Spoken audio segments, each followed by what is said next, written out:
नमस्कार साथियों। देखिए, आज हम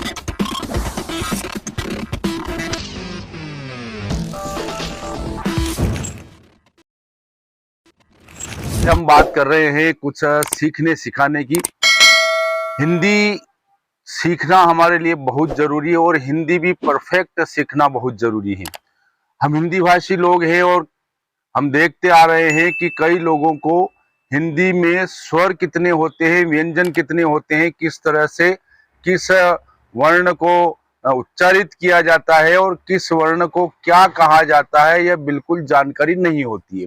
तो आज हम इस वीडियो में दोस्तों यह बताना चाह रहे हैं कि हिंदी किस प्रकार से बोली जाए, उसका उच्चारण कैसे हो और उसमें स्वर और व्यंजनों की संख्या क्या है। मैं कोशिश करूंगा हिंदी को आप लोग अच्छे से सीखें। इसके लिए कुछ महत्वपूर्ण जानकारियां बताऊंगा हिंदी को लेकर के, हिंदी की वर्णमाला को लेकर के, देवनागरी लिपि को लेकर के। लेकिन इससे पहले आज इस वीडियो की शैक्षणिक शुरुआत में इस तरह से करना चाह रहा हूं कि आप लोग मुझे इस वीडियो को देखकर बताएं, कमेंट्स करें आप लोग कि किस तरह की आपको हिंदी सीखना है और हिंदी में आपको क्या क्या जानकारी चाहिए, क्या क्या जानकारी आपको प्राप्त करना है। यदि ये बात मुझे अच्छे से आप कमेंट्स में बताएंगे तो मैं पूरी कोशिश करूंगा कि मैं आपको हिंदी को लेकर के बहुत अच्छा सा आपका कॉन्सेप्ट क्लियर करूं। तो चलिए करते हैं वीडियो की शुरुआत। आप देख रहे हैं मालवा का मोती चैनल, मैं हूं हारून अंसारी और बात कर रहे हैं हम हिंदी भाषा को सीखने की। तो आज के इस वीडियो में हम केवल एक बेसिक रूप से केवल आपके कमेंट्स जानने के मकसद से मैं यह वीडियो तैयार कर रहा हूं। इसके बाद में हिंदी को लेकर बहुत ही विस्तृत वीडियो तैयार करने का प्लान कर चुका हूं। तो आप लोग मुझे कमेंट्स जरूर करके बताएं कि आपको हिंदी किस तरह से सीखना। साथियों, अगर आपसे यह पूछा जाए कि हिंदी की वर्णमाला में क्या होता है, तो सबसे पहला आपका यह जवाब होता है कि हिंदी की वर्णमाला में स्वर होते हैं और व्यंजन होते हैं। अब यहां हम बात करें स्वर कितने होते हैं और व्यंजनों की संख्या क्या है। तो कई लोगों को अभी भी यह जानकारी नहीं है कि संख्या क्या है और व्यंजनों की संख्या क्या है। स्वर की संख्या अलग होती है, व्यंजन की संख्या अलग होती है और दोनों को काउंट करके अपन कहें तो एक पूरी वर्णमाला की वो संख्या आ जाती है। तो यहाँ आप लोगों को भी पता नहीं होगा कि स्वर की संख्या क्या है। कई लोगों को पता है, लेकिन उसको थोड़ा सा डिवाइड करके मैं आप लोगों को विस्तार पूर्वक ये बताना चाहता हूं कि स्वर और व्यंजनों की संख्या हिंदी में कितनी है। तो चलिए बात करते हैं साथियों स्वर की। तो यहाँ स्वर वो होते हैं जो अ से अह तक होते हैं। अब वो कौन कौन से होते हैं, उनका उच्चारण कैसे होता है, मैं अगले वीडियो में जरूर बताऊंगा, क्योंकि वीडियो लंबी हो सकती है। मैं केवल एक बेसिक जानकारी आपको देना चाह रहा हूं। तो यहाँ यदि हम स्वर की संख्या की बात करें तो यहाँ स्वर होते हैं 13 स्वर हैं।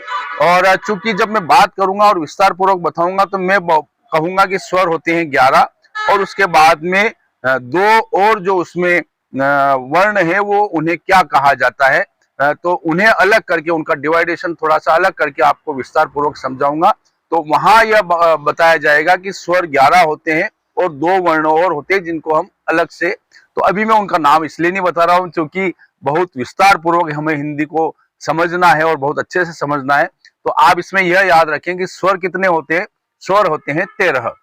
और जब मैं अगली वीडियो में आपको व्यंजन की बात करूंगा तो मैं ये बताऊंगा कि व्यंजन होते हैं 33। अब 33 व्यंजन में बताऊंगा तो शेष बच रहे हैं वर्ण, उन्हें क्या कहा जाता है, उनका डिवाइडेशन थोड़ा सा हम अलग करेंगे। तो बहुत अच्छे से मैं समझाने की कोशिश करूंगा कि इसके बाद हिंदी को लेकर के बहुत सारी भ्रांतियां हमारे अंदर है, उसका उच्चारण करने में बहुत सारी हम गलतियां करते आ रहे हैं और वही का वही हम जो है शालाओं में देते आ रहे हैं। तो होता क्या आ रहा है कि बहुत सारे उच्चारण तो जस के तस बच्चे उसको एक्सेप्ट कर लेते हैं, स्वीकार कर लेते हैं, सीख लेते हैं और बाद में पता चलता है कि ये गलतियां लंबे समय से चली आ रही है, उनका व्यंजन और स्वर का उच्चारण सही नहीं कर पाते। तो गलती किससे हो रही है?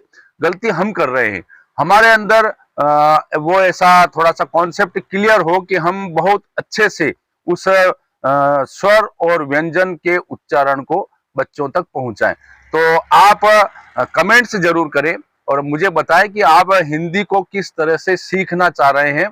अगले वीडियो में हम बात करेंगे स्वर और व्यंजन को लेकर, उसके उच्चारण को लेकर और किस प्रकार के और वर्ण जो मैंने बताए हैं अभी, जैसे कि कुछ कुछ वर्ण मैंने उसमें कम करके आपको स्वर और व्यंजनों की संख्या बताई है, जबकि वे व्यंजन और उसमें जुड़ेंगे, कुछ स्वर और जुड़ेंगे, तो वे कौन कौन से होंगे, उनका नाम क्या क्या है, यह भी आप जरूर इस वीडियो से, अगली वीडियो से सीखेंगे। क्योंकि देखिए कई शिक्षक, प्राइमरी शिक्षक जो होते हैं और जो विद्यालय में अध्यापन करवा रहे हैं बच्चे, उनके पास सामने होते हैं, तो उन्हें सही सही जानकारी शिक्षकों के द्वारा पहुंच जाए, केवल हमारा मकसद यही है। और इसमें कोई ऐसा मकसद नहीं है कि हम आपका कोई एग्जाम लेना चाह रहे हैं, इम्तिहान लेना चाह रहे हैं कि भाई आपको याद है या नहीं।